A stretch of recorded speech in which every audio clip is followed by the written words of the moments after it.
Welcome to Lost in Revision. All of our content is public domain, literature, fairy tales, and folklore. We are here to celebrate the original stories, not just read the modern sanitized versions.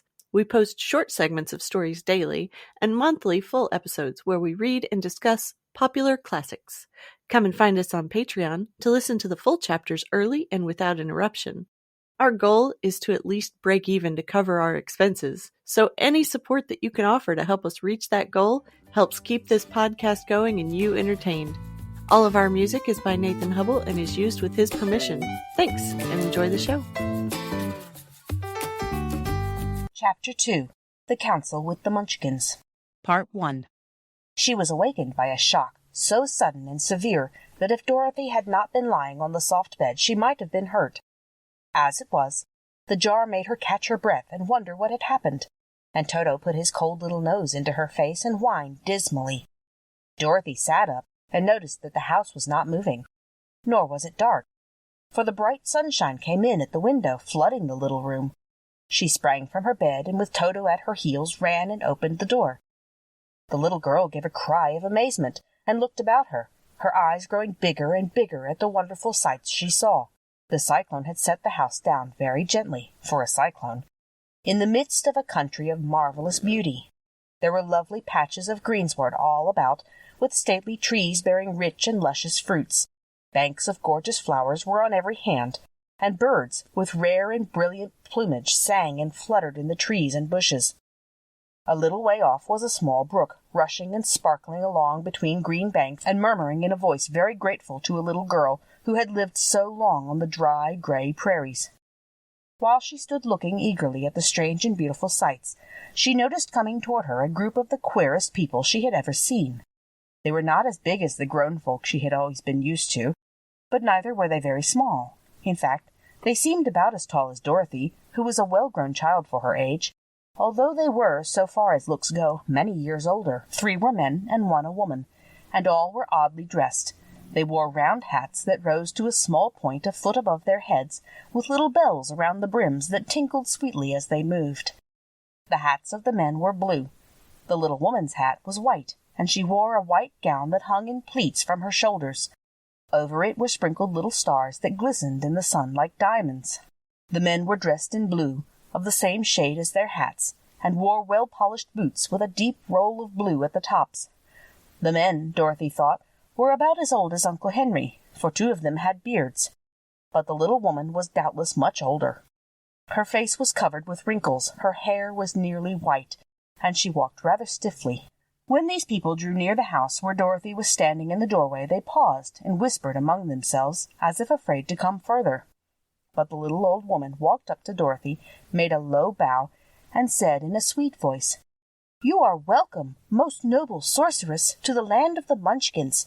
We are so grateful to you for having killed the Wicked Witch of the East, and for setting our people free from bondage." Dorothy listened to this speech with wonder. What could the little woman possibly mean by calling her a sorceress, and saying she had killed the Wicked Witch of the East? Dorothy was an innocent, harmless little girl, who had been carried by a cyclone many miles from home, and she had never killed anything in all her life. But the little woman evidently expected her to answer, so Dorothy said with hesitation, "You are very kind, but there must be some mistake. I have not killed anything." "Your house did, anyway," replied the little old woman, with a laugh, "and that is the same thing. See," she continued, pointing to the corner of the house, "there are her 2 feet, still sticking out from under a block of wood." Dorothy looked and gave a little cry of fright. There indeed, just under the corner of the great beam the house rested on, 2 feet were sticking out, shod in silver shoes with pointed toes. "Oh dear, oh dear!" cried Dorothy, clasping her hands together in dismay. "The house must have fallen on her. Whatever shall we do?" "There is nothing to be done," said the little woman calmly. "But who was she?" asked Dorothy. "She was the Wicked Witch of the East, as I said," answered the little woman. "She has held all the Munchkins in bondage for many years, making them slave for her night and day. Now they are all set free, and are grateful to you for the favor." "Who are the Munchkins?" inquired Dorothy. "They are the people who live in this land of the East where the Wicked Witch ruled." "Are you a Munchkin?" asked Dorothy. "No, but I am their friend. although I live in the land of the north. When they saw the witch of the east was dead, the Munchkins sent a swift messenger to me, and I came at once. I am the witch of the north." "Oh, gracious!" cried Dorothy. "Are you a real witch?" "Yes, indeed," answered the little woman. "But I am a good witch, and the people love me. I am not as powerful as the wicked witch was who ruled here, or I should have set the people free myself." "But I thought all witches were wicked," said the girl, who was half frightened at facing a real witch. "Oh, no, that is a great mistake. There were only 4 witches in all the land of Oz, and 2 of them, those who live in the north and the south, are good witches. I know this is true, for I am one of them myself, and cannot be mistaken. Those who dwelt in the east and the west were, indeed, wicked witches, but now that you have killed one of them, there is but one wicked witch in all the land of Oz, the one who lives in the west." Thanks for joining us today. Check us out on Patreon. The Storytime level is only $3, and you can help us meet our small goal of breaking even and covering our expenses. Your support helps pay for all of the things that podcasting requires, and helps keep this show alive and growing. If you can't afford to support us financially, go give us a good review, subscribe or follow, and share with your friends and family.